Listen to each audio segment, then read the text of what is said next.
All right, you guys, we're going to go ahead and take a look at 2.3. This should be review for you. If it is not reviewed for you, maybe you are in the wrong spot. But we're just going to talk about slope and rate of change, give you a few refreshers as far as things go. But here we go. If you recall, slope and rate of change are always related to your change in x and your change in y. Okay, more commonly referred to as the change in y is the change in your rise. The change in your x is also known as the change in your run. Okay, that's obviously kind of the more middle school way we refer to things as rise over run. Essentially, it's the change in y over change in x, which can be denoted by delta y over delta x. Okay, so delta is that triangle symbol in the problem. All right, so just looking at rate of change in this first example, again, we'll go through this quickly, but we're looking at elevation change. The visitor center is at 8,500 square feet, or 8,500 feet rather. There are trails that lead to the summit at 11,350 feet. You make the 5-hour hike to the summit. What is the rate of change of your vertical elevation during your hike? Well, again, we're trying to kind of think about this idea. What is our change of vertical elevation over our change, in this case, of time? Okay, we're looking for the vertical elevation change over our time. So set up our equation or our expression, 11,350 minus 8,500. And then our change in time is 5 hours. So we're looking for the elevation change in 5 hours. We wind up with 2,850 feet in 5 hours.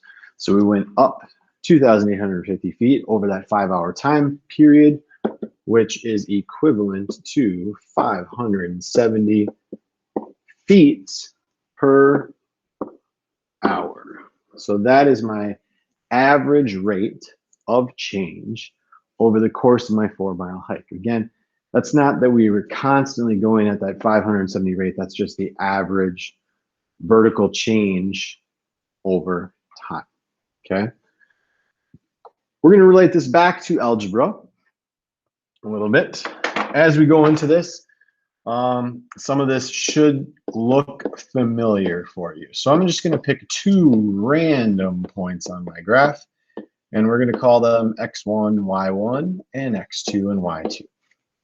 So generally, we have these 2 points on our graph. If we wanted to calculate our rise over our run, all right, our rise is going to be here, and our run is going to be here. So the question is, how do I calculate that? Well, as you look at things, again, we define this as slope. We're looking for our rise over our run, which in this case, if we look at our rise, it's the difference between our y coordinates, y2 minus y1. What's the change in our run? Well, that horizontal change is going to be x2 minus x1. For future reference, slope is typically defined by m as a variable. If this is not something you have memorized or know, I would make sure to get it down in your notes and maybe get off Snapchat right now and write the formula down. Just kidding. All right. As we go on to examples, we're going to apply that formula to things. I'll try to leave it in the screen so you can see, but we want to find the slope of the line. All right, some of you might just go right to the formula, and I'm actually going to show you a little bit of a shortcut later. Okay, so if we use the formula, we plug in our points. We have, 1, 1, 2, 2, x1, y1, x2, y2. So we're going to do -5 minus 7 over 10 minus 2.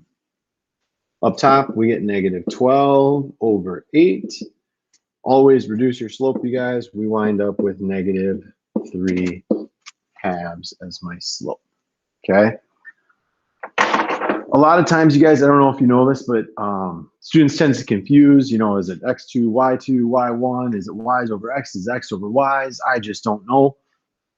Well, again, if we just count, it might make our lives a little easier. So if we take our 2 points here, I'm just showing you another method to figure things out. If you only remember rise over run and you forget the formula, you can do it this way. So if I'm walking from 7 to -5, did I go up or down? Well, we went down. How far did we go? We went down 12. So that's my rise. I went down 12. Then we do the same thing with our x's.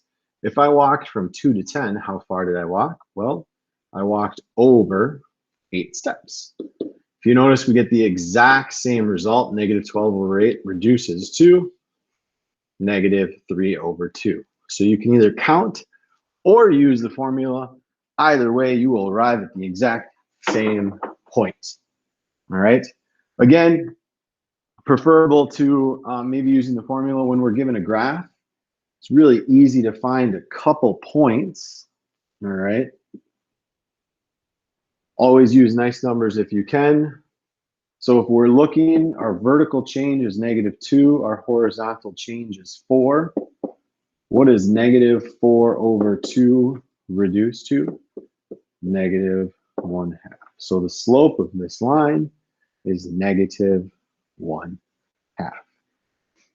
So that's essentially what you're going to do today. Find a lot of slopes and rates of change. Again, don't necessarily pay attention to that assignment on the bottom of the page. Sometimes we do modify things, so use that weekly planning guide in the assignment submission tab to determine exactly what problems we should be doing on the homework. Make sure you are checking your answers prior to submitting and correcting any mistakes so you can receive full credit on these assignments. If you have any questions, feel free to chime into our live session during class or on Wednesday, our flex day. All you have to do is go to Google Meet and type in Math Wagner Live. Other than that, if you have a question outside that time, you can use the discussion board as well, and I will try to post some solutions there. So with that being said, best of luck again on 2-3. That's all we have.